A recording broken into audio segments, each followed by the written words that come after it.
Hello again, everybody, and welcome to another exciting episode of D&D, a recap.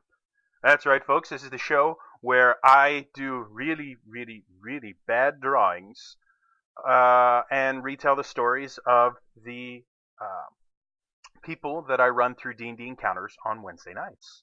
So, due to the fact that D&D Encounters is massively in flux. Every week we may or may not have new members to the party. So, today's party is going to consist, something like that, of the following characters. First things first, everybody's favorite halfling ranger, Burlap Sack. And we can't have a party without a druid pirate, unless you count the episodes where I didn't have the druid pirate, and then of course we can. But that's Ed, and he's joining us. And rounding out the rest of the returning party members is going to be the illustrious, the amazing guy with the face. But you find out that it's Flame. Flame we haven't seen since the intro.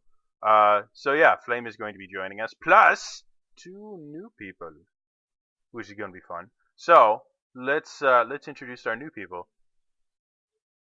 This board does not erase very well. It's not a very good erasey type board. So our first new person is going to be a guy with ears. Those are magical elf ears, because he's a wizard and he's an elf. He's an elven wizard. He has a happy face. His name is Aethwin.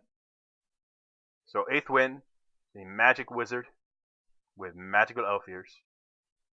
And then our final person rounding out the party is very, very cool. I forgot to write her name here, but her name is BB. And if you guys are wondering, yes, that is blue.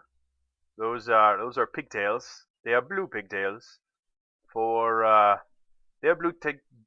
blue pigtails for reasons. We will call that. But yes, her name is BB. She's another ranger. We're like heavy on rangers. Like everybody's a ranger. Ranger is the most popular class. And see that blue does not want to go away. So yeah, the new people, blue hair.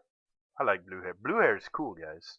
So during our last episode, we know that Burlap Sack was fighting to the death with a bear that wanted to turn him into food. And between episodes, he was able to get rid of the bear pretty well. We don't know how, because I had half of a new party, so we had to change a few things. But he got rid of the bear. So they went and they took wow, that was blurry. They took the wagon they were using to try and get robbed, and they actually took all the stolen goods that the bandits stole, and they brought them back to town for the townspeople. And when they got there was a party waiting for them, and I had to label it as party, because due to my drawing, you could quite easily mistake that for just Captain America's sperm escaping.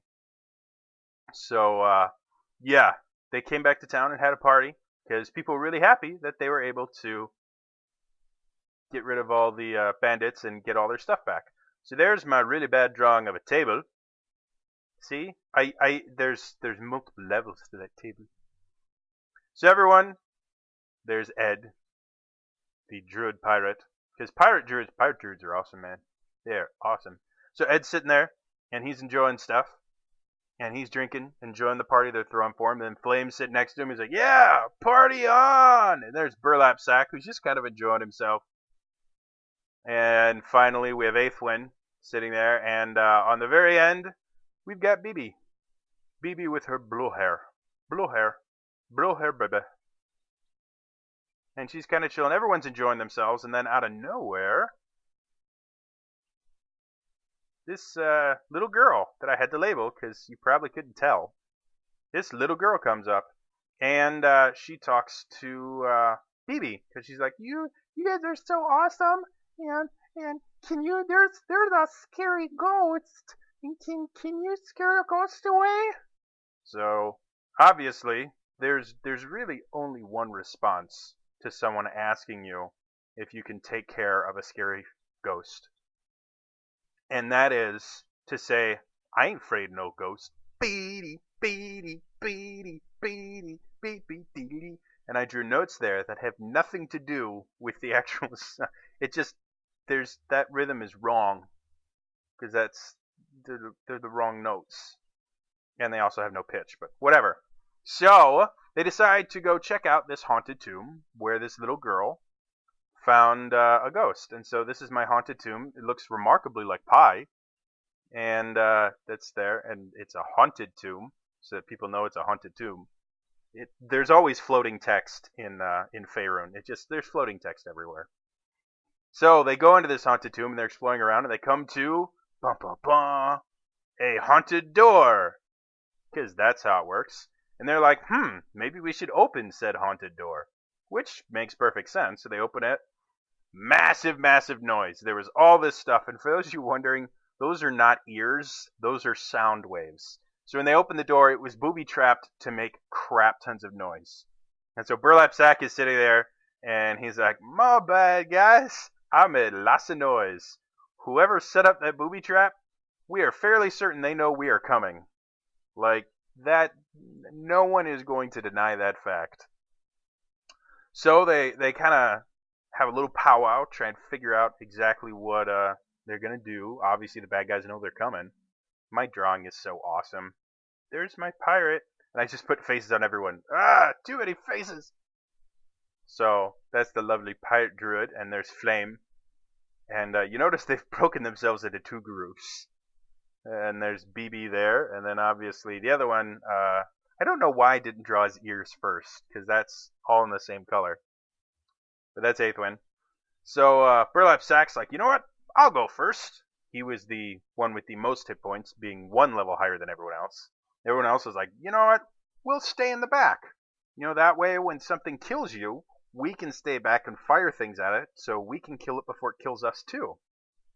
They're a tight-knit group like that. Again, stuff don't erase. I gotta get a new whiteboard. This one just is not very nice. So, they, meanwhile, at a different place, we have a very small person, which is a goblin, and a very big person with big old long arms and tiny legs. No, that's not an Enderman. I promise, it's not an Enderman. A green Enderman would be weird. No, that's a half ogre. And they were the ones that set up the trap. And so they're like, we hear something. I wonder what we should do now that we've heard something. So the little goblin's like, let's go in the back. Because obviously going in the front would be a bad thing. So they decide to come around behind the party and ambush them. So all the people that were in the back, because they were too weak to fight, met the giant half-ogre first.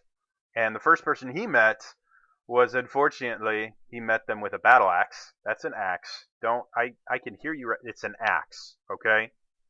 The first person he met, he's like, give me money! And the other guy's like, it's Flame. And Flame's like, no! And so he hits him, and in one hit crits him, and renders him unconscious, dying. And he goes, ha! So, in order to come to his defense, the wizard Aether, with his magic pointy elf ears, comes over, and he's like, what should I do? Well, I have this nifty spell. You look cold. Perhaps you could use some fire! And he casts Burning Hands. And I know you guys can't see that I'm miming doing Burning Hands. And so he burned him, and the rest of the party was able to take down the half-ogre and his goblin friend after burning him. But they still have this entire tomb left to kind of study. So what's in store for them next time? Well, you have to tune in next time to find out what is in the rest of the tomb. So yeah, tune in next time, and I will see you guys another time. All right? Bye-bye.